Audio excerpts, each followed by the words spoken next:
Learning objectives. After completing this module, learners will be able to understand the increasing trend of bilateral cooperation and coordination among different nations. Learn the similarities in development path and strategies among China, Pakistan, and India. Learn about the Great Leap Forward program in China and the reforms taken in Pakistan and India in order to achieve the economic stability. Learn about the demographic indicators and the comparison among China, India, and Pakistan. Understand the GDP growth and the comparative performance of China, India, and Pakistan. Learn about the sector-wise employment and GDP share in China, India, and Pakistan. Learn about various human development indicators. Understand the importance of education and liberty indicators to enhance the trend of Human Development Index in a country. Learn about the development strategies, where different reform programs and their limitations in China, Pakistan, and India. Comparative development experiences of India and its neighbors. Developmental path, China's progression. China's trade and financial activities. India's emergence as a technology and innovation hub, and both countries' commerce and investment interactions with other developing nations have been covered extensively in all forms of media.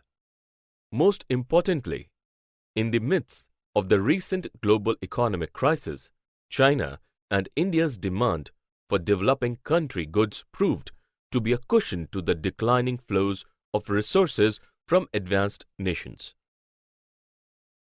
Great Leap Forward campaign and 5-year planning of China. The central idea behind the Great Leap campaign was to industrialize the nation by making use of the massive supply of cheap labor and avoid having to import heavy machinery. The government also sought to avoid both social stratification and technical bottlenecks involved in the Soviet model of development, but sought political rather than technical solutions to do so.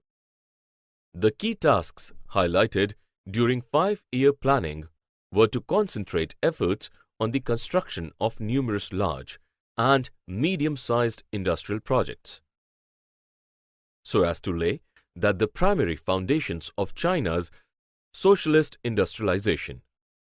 It aimed to develop the agricultural producers' cooperatives to help in the socialist transformation of the agriculture and handicraft industries, to put capitalist industry and commerce on the track of state capitalism so as to facilitate and socialist transformation of private industry and commerce. Economic reforms and policies. State-owned enterprises to special economic zones. The phase of state-owned enterprises in China found the futuristic way towards the building of special economic zones (SEZs) for the industrializations. The special authentication allows these SEZs to utilize an economic management system that is more attractive for foreign and domestic firms to do business in than the rest of mainland China. Story of Pakistan. Developmental path of Pakistan. Pakistan followed the mixed economic system with coexistence of public and private sectors. In the late 1950s, by the mid of 1960s, Pakistan introduced a variety of regulated policy framework for the growth of domestic industries. In the case of agriculture, the introduction of Green Revolution and increase in public investment led to the rise in the production of food grains. During this period, Pakistan also received financial support from Western nations, which helped the country in motivating economic growth. Mixed economic model for their development. After several experiments in economic restructuring, Pakistan currently operates a mixed economy in which state-owned enterprises account for a large portion of gross domestic product (GDP). Initially, Pakistan's economy was largely based on private enterprise. Further, changes were made during 1980s when an Islamic economy was introduced, which outlawed practices forbidden by Sharia, like charging interest on loans, riba, and else. But after 1990s, it started to privatize, in whole or in part, large sectors of the nationalized economy. Nationalization drive and its significance. The nationalization program began during 1972 with a vision to promote economic democracy, liberalization, and an initial mainstream goal to put Pakistan in line with the state of progressivism. The country activated the program to bring three major mega corporations, steel mills, railways, and international airlines under government ownership in an attempt to improve its structure and to elevate its profitable process. Despite its success in its formative years, such policy measures programs met with an extreme level of spontaneous demonstration and international and national opposition that left disastrous effect on Pakistan's national economy until it was replaced with the privatization program set forward by the then Prime Minister Nawaz Sharif in 1990, following the same footstep of India. Demographic indicators.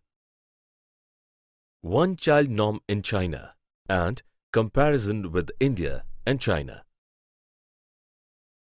The estimated population is 1,252 million in India and 1,357 million in China and 182 million in Pakistan. But the annual growth rate of population between 2002 and 2010 was in India 1.24 and in China 0.49. Pakistan had the rate 1.65.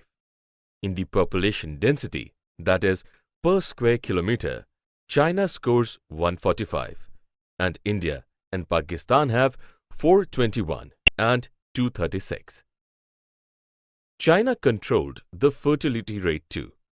It has 1.6 while India and Pakistan have 2.6 and 3.3 respectively.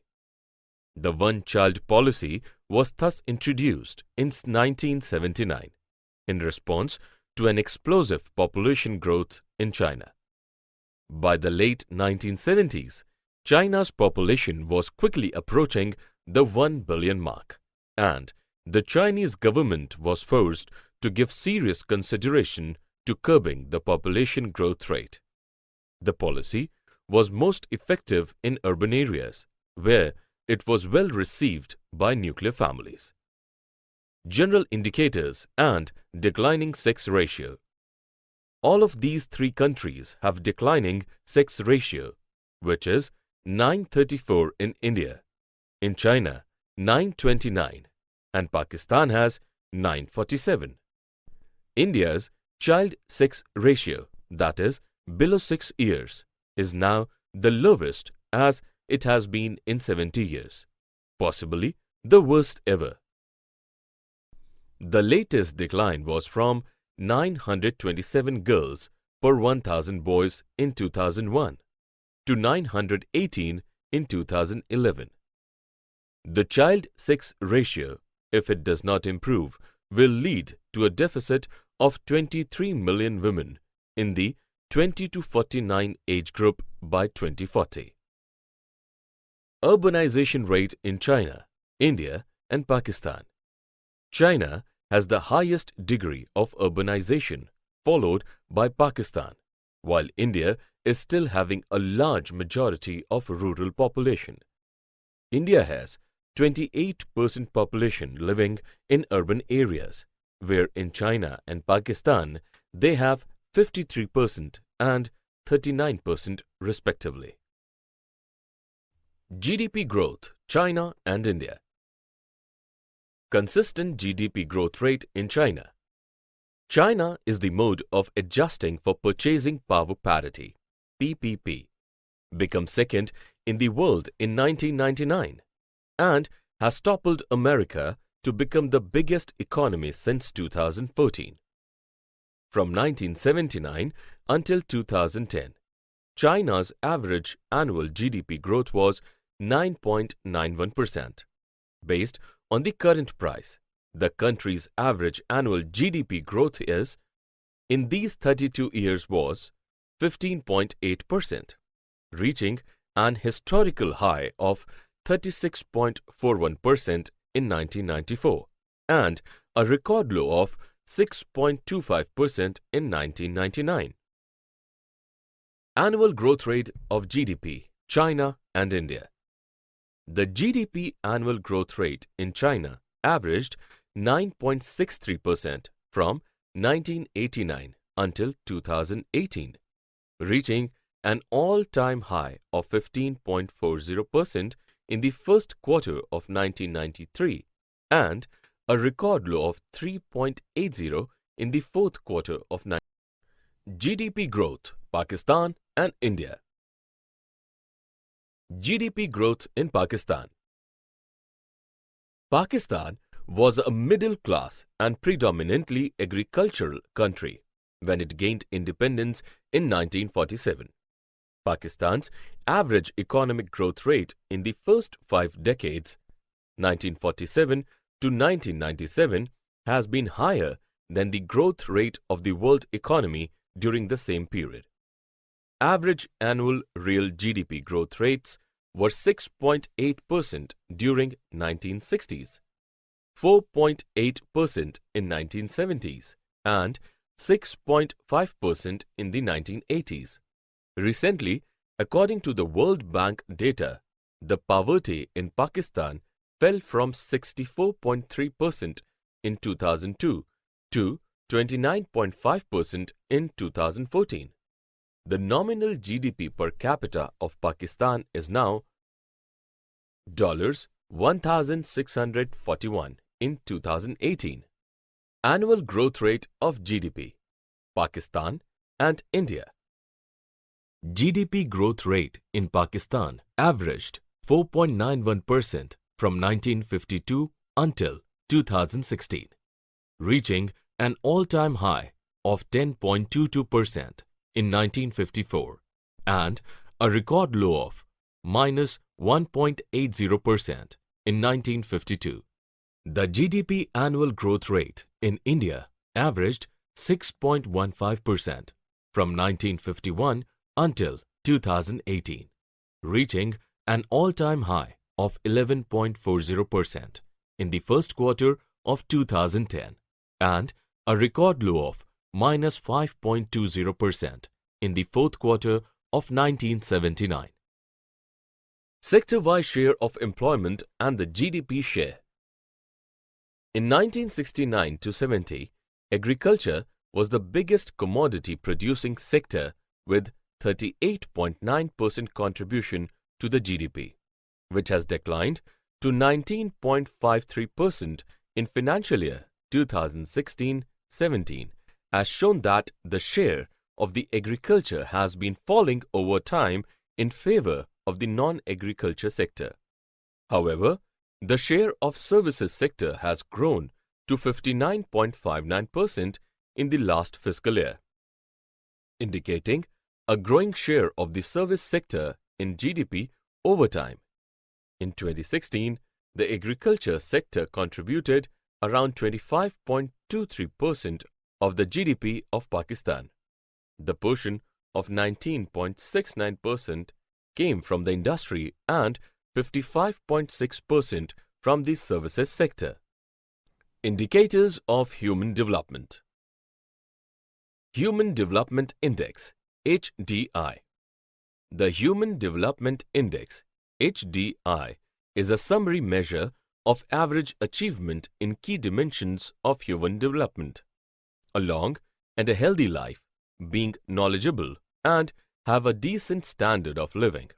The HDI uses the logarithm of income to reflect the diminishing importance of income with increasing gross national income. Various indicators of Human Development Index. In GDP per capita, count of population below poverty line, and in the mortality rates, access to sanitation, literacy, life expectancy, and malnourishment, we can observe that China's place is in the forward ranking than India and Pakistan. In health sanitation and poverty line measurement, Pakistan did well than India. On the other side, both of these nations lack in women mortality rate during childbirth. In China, it is 27 per 1 lakh births. But in India and Pakistan, they are 178 and 174 respectively. By the account of the international poverty rate of 3.10 a day, India has the largest share of poor among the three countries.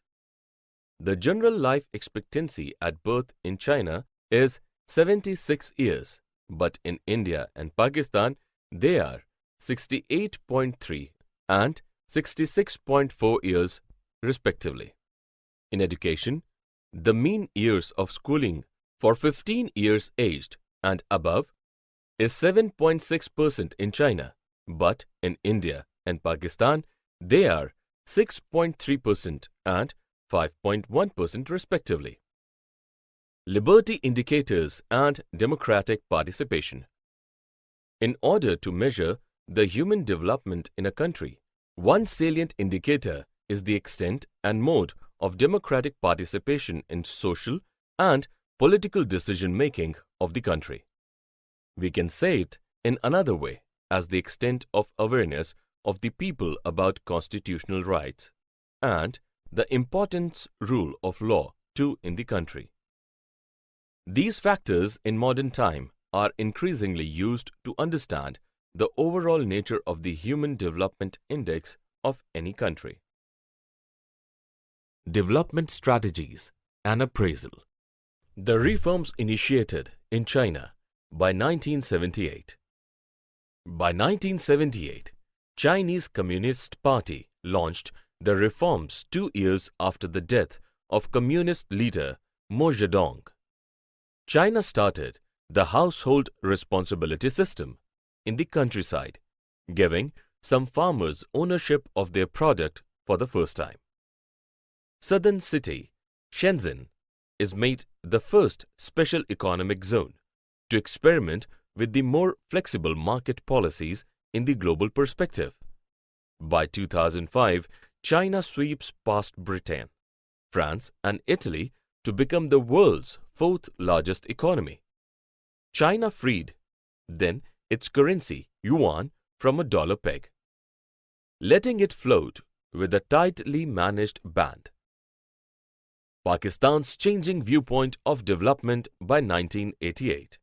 The economic liberalization in Pakistan refers to a policy measure program in order to promote and accelerate the economic independence and development in the economic context of history of Pakistan.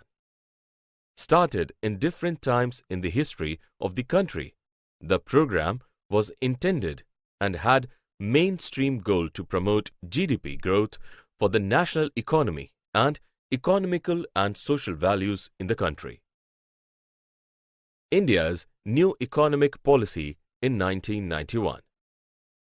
The economic liberalization in India refers to the economic liberalization initiated in 1991 of the country's economic policies with the goal of making the economy more market and service-oriented and expanding the role of private and foreign investment.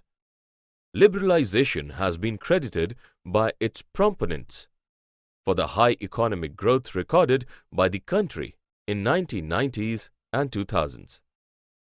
The overall direction of liberalization has since remained the same, irrespective of the ruling party, although no party has yet solved a variety of politically difficult issues. There exists a lively debate in India as to what made the economic reforms sustainable. Indian government coalitions have been advised to continue liberalization. Summary. Let us summarize what we have learnt. In emergence of sustained competition, the developing countries increasingly are becoming inquisitive about the development process pursued by their neighbors. All of these three countries follow the 5-year plan pattern of development. It is the development path and the related strategies of them have an uniform trend of concept as being observed for years. Till the early 1980s, the developmental indicators of all these three countries, such as growth rate, a sector-wise contribution towards national income, were similar. Reforms were introduced in 1978 in China, in 1988 in Pakistan, and 1991 in India. China introduced structural reforms on its own initiative, while they were forced upon India and Pakistan by international agencies. We can see that while one-child norm has arrested the population growth in China, but in India and Pakistan, a major change is yet to take place. As noticed in all of these three countries, that the majority of the workforce is still being dependent on the agriculture.